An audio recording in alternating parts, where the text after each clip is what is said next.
Welcome, I'm your host, Locum23. Joining me for The Cursed Prince, Chapter 15. Marjorie's on her way. I should get dressed. Hip look, cute look, simple look. This'll work. Time to head downstairs. There's a loud knock on the door. Neither you nor Cyrus moves to open it. Cyrus shoots you a glance. I'm glad I'm not the only one worried about this friend of yours may say about the situation. I must admit, I am nervous. I don't want a witch in this castle ever again. Hey, there's only one way to know. She may not be of any help, or she may know how to get rid of the curse. Only one way to find out.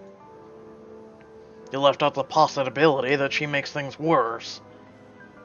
Way to look on the bright side, Cyrus. Alright, look. If you want, we don't have to open the door. You'll be cursed forever.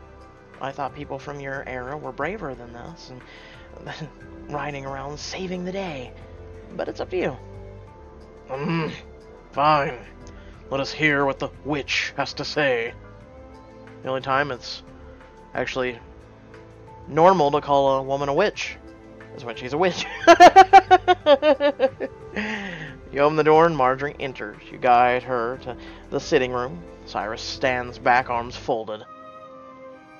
Marjorie, thank you for coming. This is Prince Cyrus. I'm sure you already know him. I am sure you are much older than you appear as well, Madam Witch.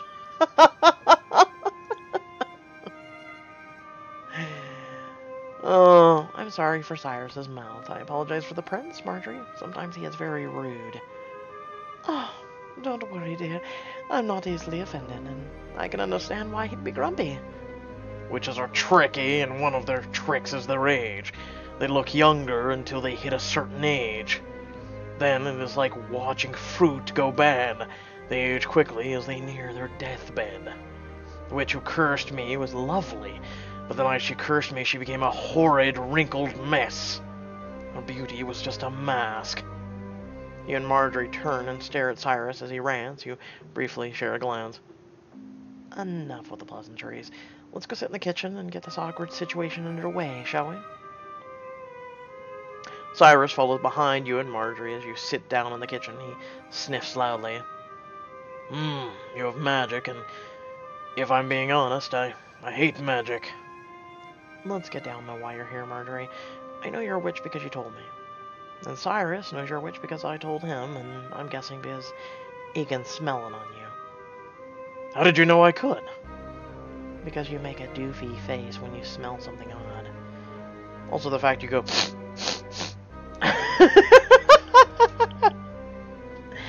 Now, Marjorie, you told me you were alive when Cyrus was human, before he was cursed. Can you tell us anything about the witch that did the curse, or the curse itself, or maybe even how to break it? I would need to know more about the really happened. Back then I wasn't part of any covens. I think I was around 17 when the queen passed away, so my late 20s to early 30s when you were cursed. I practiced some, but didn't really heavily into magic until my first 100 years when I was roughly a preteen of my species. Marjorie shrugs and fiddles with something on her fingers. She's hiding something. Okay, Cyrus, will you tell us the story from your perspective? Cyrus looks uneasy. Yeah, I just hope you will not see me differently after you hear the truth. It was the year 1708. I was around 10 or 11 years old. It had been nearly 6 years since my mother had passed, along with my sister, and I had not gotten any better. My father had turned cold and cruel towards me as his son, rarely ever speaking more than a word to me. I decided to go fishing one day, sticking close to the castle. I snuck out so a guard or a nanny would not follow me. I had a pole, some string in my arms, and a bucket for anything I would catch that day. I sat on the riverbank. This was one of the days before the curse that I was well behaved. But what I masked as a fishing trip, I realized was more of a cathartic journey. I sat on the riverbank and poured out my soul to nature around me. I let all the hurt flow through me, the push and pull of water below.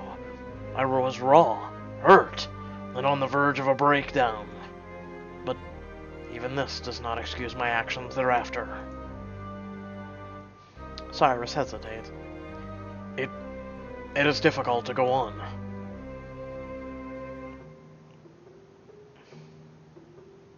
I want to hear a story. It's okay, Cyrus. We're not here to judge, but we need to know what happened.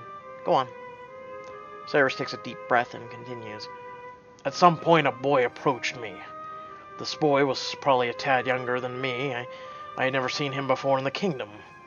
The boy, he tried to steal my fishing pole and what I had caught that day. He got rough with me. As a prince, I was pampered and not well suited to scrap with other children my age. This is when things went sour.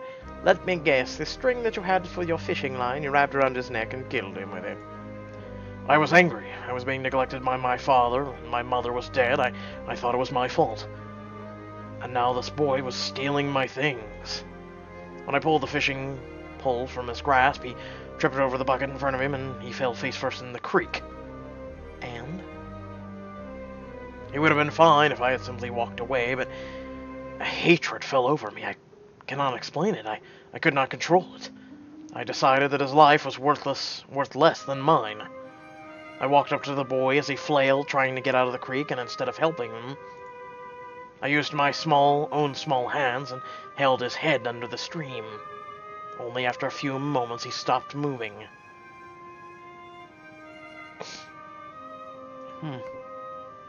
Sigh at hearing this, unsure of what you want to say. What happened after that? How does this relate to the curse? Okay, so he went a different way of doing it. Oh, my head hurts.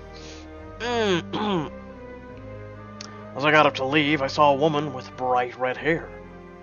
She had seen the whole ordeal. She had tears in her eyes and a seething hatred directed at me. Her stare bored a hole through my body. I walked past her. As I did, she screamed the boy's name and ran to him. I left for the castle as if nothing had happened, and she screamed to me that she would have her revenge. It was 9 years later when my father could take no more of my behavior and brought the witch in to curse me. When the witch cursed me that night, I opened my eyes to see her dangling a dagger over my chest. I saw the bright red hair and the tears still falling from her eyes. I knew in my heart the truth. It was the same woman, the one who mourned her dead boy. She had been waiting nearly 9 years for her chance. And she finally saw the opportunity for vengeance when my father was desperate for help. She plunged the dagger into my chest, and I have been cursed ever since. You look over at Marjorie, whose eyes are filled with tears. So, who was the witch? Did the witch ever identify herself by name? Surely she at least had one fake one we could look into. If she did, I would not know it. I had no knowledge of her before being cursed, and afterwards I was locked in the cell. I may have an answer for you, Inretta. You see, the only witch I knew back then with red hair you speak of was named Decibel. Marjorie's hands clenched in a fist and her knuckles turned white. You killed her son that day. Decibel was known as one of the more powerful witches of her time. She was also known to me as my mother. Oh, shit. Well, everything's going to take a horrible, horrible turn. Marjorie? I wouldn't even say, this is awkward. Let's stay calm. Alright, let's all try to keep a level head. Emotions are running a bit hot right now. Cyrus looks at you and nods. So wait, Marjorie, does this mean that the little boy was... Yes, my brother. He killed my little brother. Well, that escalated quickly.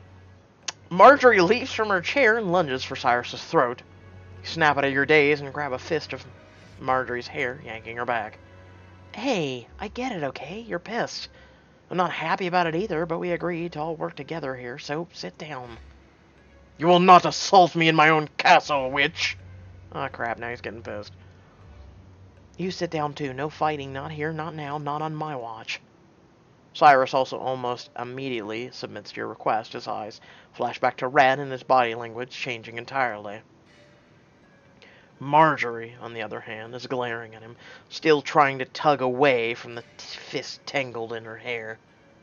She's so strong. I won't be able to hold her for much longer. I need Cyrus to leave the room. Cyrus, go to my room and we'll discuss this later, okay? Thanks for calming down. I can tell that your smile is fake and you're trying to defuse the situation. He hesitates, but when you yank on Marjorie's hair again a second time, he leaves quickly. Marjorie finally stops thrashing, and you tug her towards the main hall. What the hell, Marjorie? I bring you here, and you attack him? You know the story hit you hard. I know the story hit you hard, but you have a mouth. Use that first. So excuse me while I take a sip, and,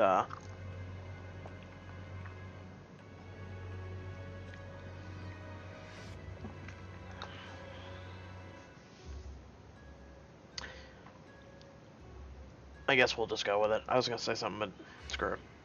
I was trying to use my mouth, but he wasn't close enough. Then someone pulled my damn hair. I understand your pain. I understand why you tried to injure him. But I don't want violence right now. It's not the time. We need answers. This is our only lead. Since your mother created the curse, you must know more about it, right? You think I would help you now? Now that I know he killed my little brother, you'll have to pry that information from my cold, dead hands. You slam your fist on the wall. That scenario can be arranged, and I can bring you to the brink of death with only one thought left in your mind. It'll be, I should have told her the answer before she cut my throat, and I will regret not doing so. Holy shit, Henrietta! I don't want to do that if I don't have to, Marjorie. You're like an aunt to me. We're practically family ourselves. But you know what I'm capable of. You've heard about my parents, right? About what they did to people? About what I could do to you? Look, I'm connected to this whole thing and you know it. And I would very much like to know why you started all of it. What do you mean? I didn't tell you to go to the castle and set free a tyrant. A tyrant?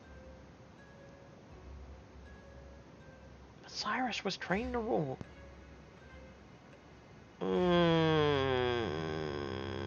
I'm gonna go with he was trying to rule. He's kinda, but no, he's chained. Cyrus would have been the legitimate ruler. He had the birthright and the training.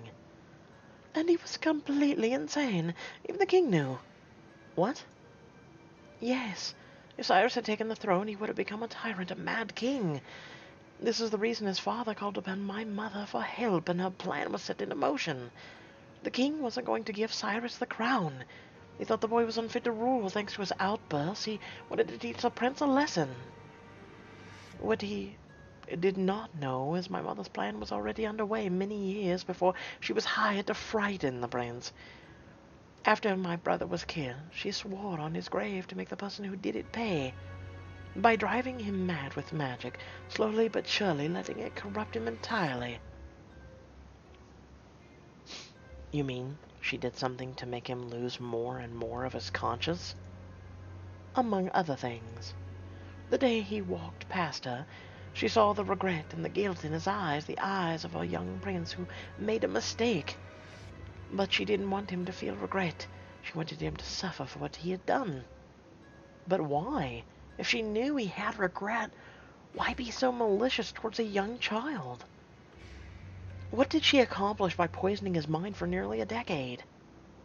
Well, if my mother hadn't gone after his mind like she did, the prince would have turned his life around. She looked into his future as best she could. She saw he was destined to confess to his crime, seek justice for himself, and become the ruler he was born to be. Then why? Holy shit! So let me get this. He would have confessed. He would have sought justice. He would have had it done to himself. And then he would have been born, or he would have became the ruler that he was born to be, a great ruler. Not this piece of dung we're dealing with. Really? What? What the hell? Okay, moving on. But she didn't let him. She created the Cyrus I know, the one with uncontrollable rage who was always in conflict with himself. Correct. She saw the future and destroyed it. It only took a single, subtle spell. One spell, and instead of realizing he was going down the wrong path and atoning for his mistakes, the young prince was driven to madness. A magic impelled him to think about that day, along with his mother's death, until he broke. Wow. Your mother's a biatch. He executed people left and right for the tiniest things, or nothing at all. The spell did not allow him to feel remorse, so it got worse and worse until the wise king thought of an elegant solution. He was a fool. The king played right into her hands, didn't he? Your mother was brought in to scare Cyrus, but she put the curse on him instead. After investing years of magic and slowly corrupting him, she cursed him to be what your heart shows, and he's been the cursed prince ever since. A broken, ruined monster, all because of her. That's right. She came home after that and asked me to write the book I gave you. She told me to write a fairy tale that someday would make someone think that Prince Cyrus, could be saved. I knew you would be foolish enough to think you could break the curse. I knew you were the so-called knight we were waiting for, but when I heard you released him, well, it only proved that the final part of my mother's plan was finally upon us. Marjorie's face contorts into a twisted smile, and she cackles with laughter. You feel a chill. Marjorie, you're scaring me. What is the final part of her plan? A final wish was that if the prince ever was released from his prison cell, he would kill the entire town, as well as the foolish knight who brought him back. She would delight in watching the prince destroy his own kingdom. You freeze. You found your loophole. You said she will delight in it. Not that she would have, if she were. She's still alive, isn't she? Marjorie's mouth falls open. She stammers, but doesn't know what to say. Whose side are you on, Henrietta? The prince that killed hundreds of people, or the good king and knights who stopped him? This isn't a game. I'm on the side of freeing a man who's paid for his crimes long enough. A man who's truly sorry for what he did, and who would have been sorry long ago if your mother hadn't cast a spell on him. A man who would have been sorry about your brother and everyone else. A man that I believe is good, and right down to the soul he thinks he's lost. Maybe I should ask, whose side are you on? Mine, or some spiteful, nasty, and probably super ugly witches? As you finish your speech, Iris walks into the room, picks Marjorie up, throws her out the door, and slams it. He's been listening. I apologize for Marjorie's abrupt exit, but I'm afraid her welcome was most dreadfully overstayed. No, it was a good call. We've got work to do, and now is a great time to start.